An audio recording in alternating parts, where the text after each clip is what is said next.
AI data centers demand staggering amounts of water, sometimes as much as an entire small town, which is sparking serious debates in North Carolina about sustainable growth, climate preparedness, and responsible resource management. But here's where it gets controversial. While these centers promise technological advancement and economic benefits, the massive water consumption they require could strain local supplies and challenge long-term resilience. According to industry projections, a single data center operating at 250 megawatts could consume roughly 1 billion gallons of water every year, equating to about 2.7 million gallons daily. To put this in perspective, this amount of water use rivals what some smaller North Carolina communities, like Knightdale or Wendell, require to support their residents and businesses. Ed Buchan, the assistant director of Raleigh Water, emphasizes the significance of this demand. This is a substantial portion of water that we would otherwise allocate to residential neighborhoods and commercial developments, he says. Most water utilities are able to return almost all the treated water back to local rivers or basins. But the way data centers cool their equipment often involves evaporating water, meaning it leaves the system entirely.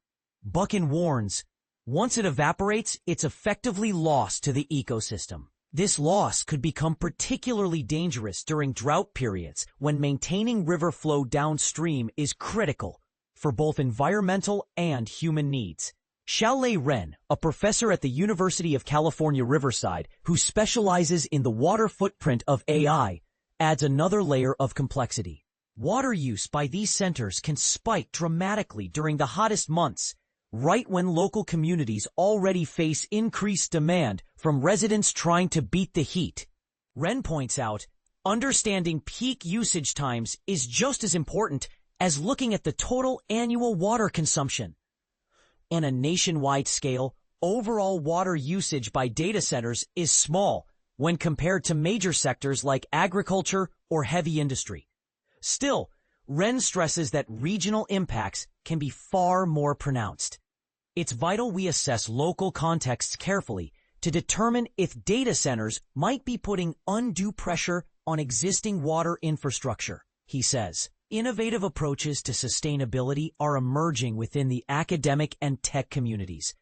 Michael Pensina, Duke University's Vice Dean for Data Science, explains that researchers there are pushing the envelope on environmental responsibility by investigating how to capture and repurpose the heat generated by AI computations. We've explored using the warmth from our GPU farms to heat water used throughout campus, Pensina explains. This is just one example of creative strategies to lower environmental impacts while still powering cutting-edge research. AI companies have publicly committed to becoming water positive by 2030, aiming to replenish more water than they consume. Yet a major challenge remains in transparency. Ren reveals that approximately half of data centers don't publicly report their water usage. Without clear data, experts and policymakers face huge obstacles in managing these vital resources effectively. How can we responsibly allocate water if we don't even know how much is being used? Ren challenges. The Washington Post recently analyzed water consumption per AI query, finding that a single ChatGPT text input uses only around 5 drops of water. That sounds minuscule, but when you scale it to billions of queries daily, combined with the enormous cooling needs of data centers, those drops add up to billions of gallons. Buchan says Raleigh currently has capacity to support 1 or 2 major AI facilities, but the introduction of many such centers could accelerate the timeline for expensive infrastructure projects, like new reservoirs. If a cluster of these centers that rely heavily on evaporative cooling moves into one service area, it could force us to seek additional water resources much sooner than planned, he warns. Communities face difficult decisions when considering data center proposals, often attracted by the substantial property tax revenue these centers bring. Ren sums it up well. Data centers offer clear economic advantages, but they also consume significant resources such as power and water. The real question is whether these trade-offs result in a net positive for the community as a whole.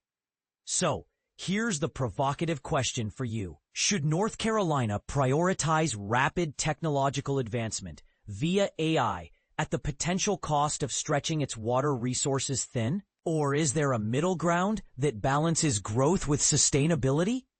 We'd love to hear your thoughts. Agree or disagree? Join the conversation below.